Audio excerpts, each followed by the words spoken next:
Naranasan mo na bang umibig? Paano ba masasabi na it's a match ang kaparehang inilaan para sa'yo?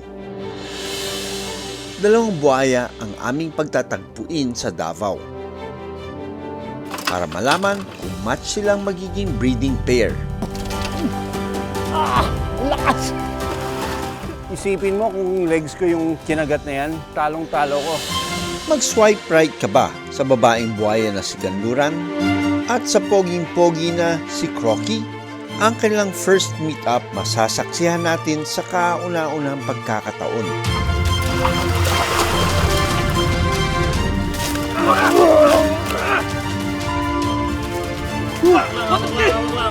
Maging matagumpay kaya kami bilang matchmaker ng dalawang buhaya?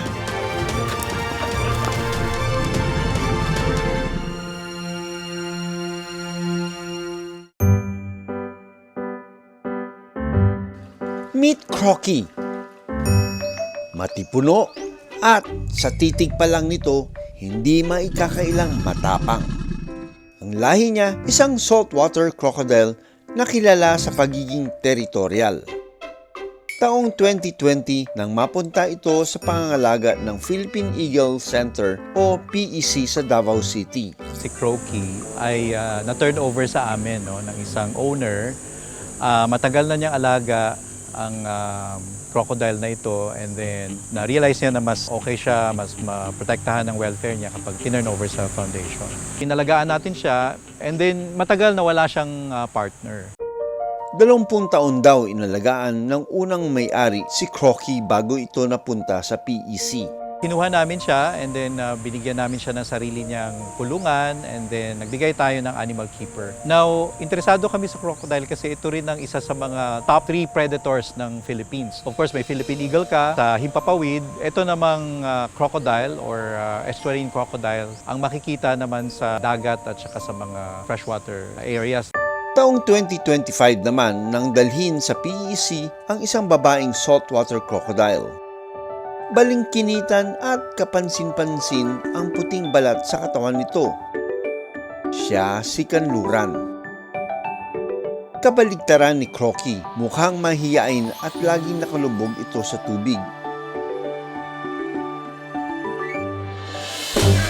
Minsan ko na rin itong ginamot sa Ligwasan Marsh.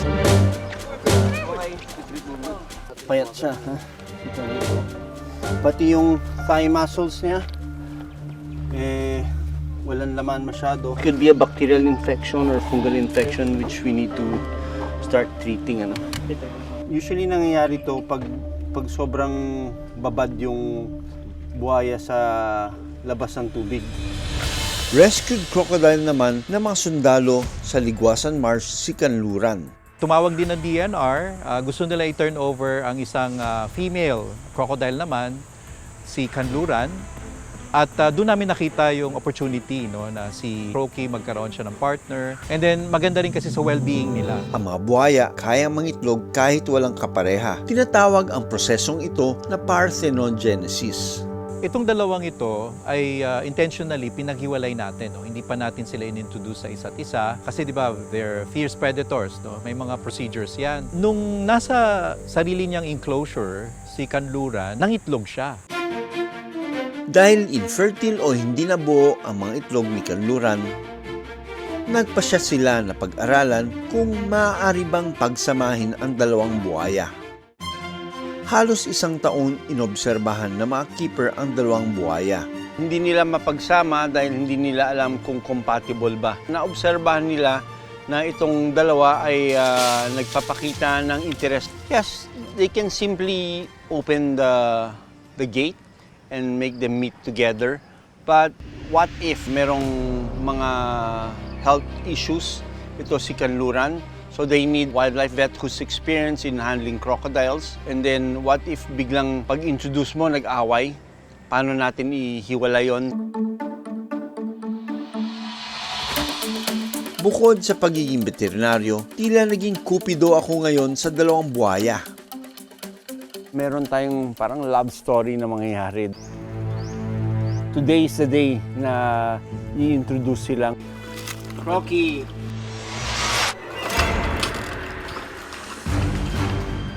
Dahil first date ni Crocky, kailangan natin siyang ihanda.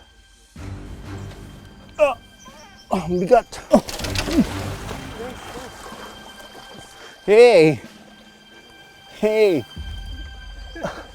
Ang lakas!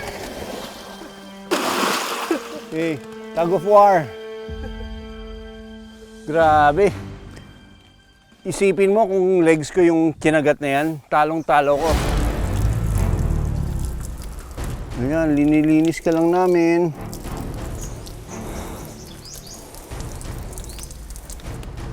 Linis ang ngipin. May date ka, dapat malinis ka. When we introduce you to kanluran. Mahalaga rin na masuri ang mga buhaya bago sila pagharapin. Crocky! Ito na ang moment of truth. Si Crocky kailangan talian para masuri at mailipat ng kulungan.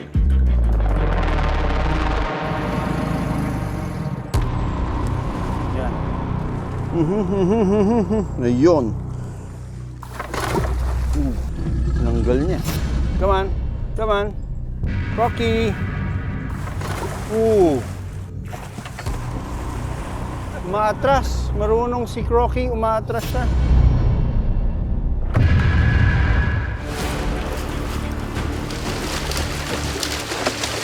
Nagsimula na mag-death roll si Crocky. Isang defense mechanism ng mga buhaya ang death roll.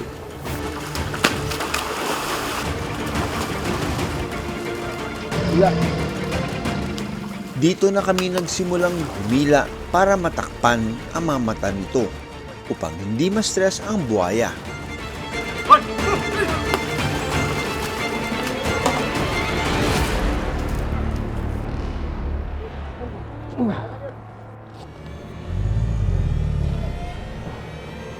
Hanggang sa ang inaakala naming kalmadong buhaya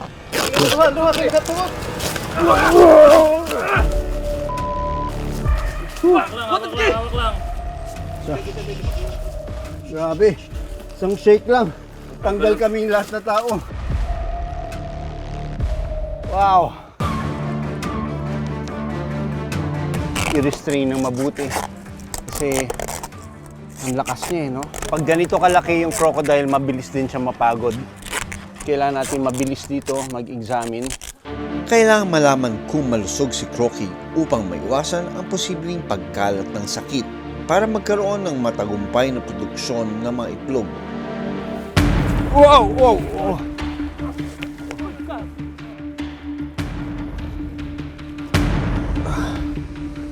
Yan, oh. Ang female, meron maliit lang, rudimentary. Pero ang male, ma-feel mo yung parang chicken neck. Tignan niyo itong mga scales niya. Walang bawas, so ibig sabihin, from the wild talaga ito. Si Crocky ready na sa kanyang date. Kailangan na namin siyang ilipat sa kulungan ni Kanluran. Okay. Grabe. Siguro mahigit 1,000 kilo ang bigat nitong si Crocky. Sana maging compatible sila. Samantala, si Kanluran mukhang hindi pa ready. Nakatago pa rin kasi ito sa ilalim ng tubig. Dapat sabay-sabay tayo, ha? 1, 2, 3, go! Okay. Oh. Si Kanluran, mukhang nakakaramdam na. Nagkakaroon ng swirling.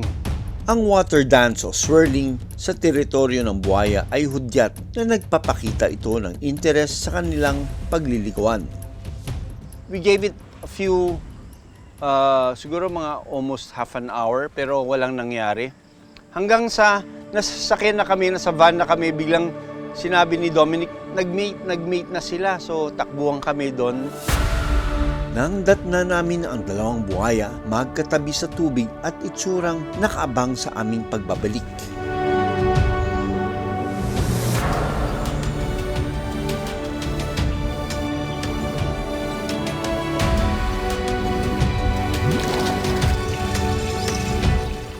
oras na umaangat sa tubig ang dalawang buhaya. At nagpapalit ng kanilang posisyon. Maririnig din ang ginagawang water bubbling ng dalawang buhaya. Ang pagsasama namin kay Croaky at saka kay Kanluran ay nagbunga. Nagpakita sila ng courtship, nag-copulate sila. They were so romantic. Maraming salamat sa panonood ng Born to be Wild. Para sa iba pang kwento tungkol sa ating kalikasan, mag-subscribe na sa GMA Public Affairs YouTube channel.